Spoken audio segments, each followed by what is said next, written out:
தமிழ் தேசியம் பேசுவதால் தன் மீது அவதூறுகள் பேசப்படுவதாக நாம் தமிழர் கட்சியின் தலைமை ஒருங்கிணைப்பாளர் சீமான் தெரிவித்துள்ளார். மதுரை ராஜமுந்தையா மன்றத்தில் நடைபெற்ற சௌராஷ்டிர அரசியல் எழுச்சி மாநாட்டில் பேசிய அவர், உலகில் தமிழர்கள் இல்லாத நாடு இல்லை என நிலை உள்ள போதும் தமிழர்களுக்கான தனி நாடு இல்லை என வேதனை தெரிவித்தார்.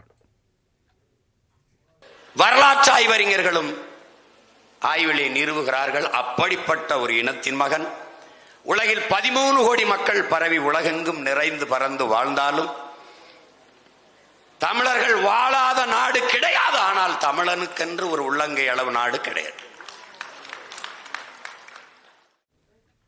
36 லட்சம் வாக்குகளை பெற்று தமிழகத்தில் 3வது பெரிய அங்கீகரிக்கப்பட்ட கட்சியாக நாதக மாறியுள்ளதாகவும் அவர் கூறினார். ஆனா என்னைய தேடி, இந்த எளிய பிள்ளைகளை தேடி 36 லட்சம் பேர் வாக்க போட்டு 3வது பெரிய கட்சியாக்கி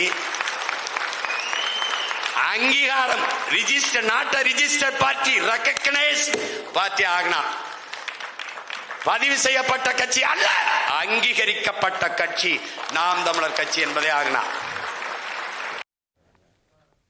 சௌராஷ்டிராவிற்கு அரசியல் அதிகாரம் இல்லை என நினைக்கக்கூடாது என்றும், நாங்கள் எல்லோரையும் இருகரம் விரித்துத்தான் வரவேற்கும் எனவும் சீமான் கூறினார்.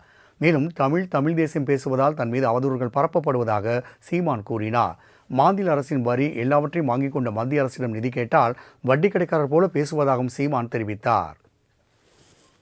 மாநில அரசு என்ன செய்யும்? எல்லா வரியும் அவனு கட்டிடும்.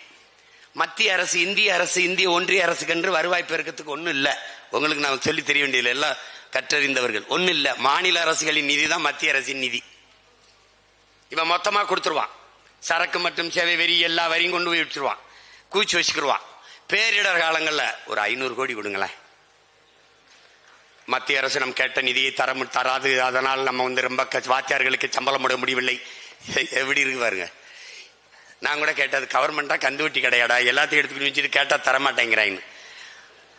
அவன் எடுத்துக்கிட்டு தரமாட்டான்.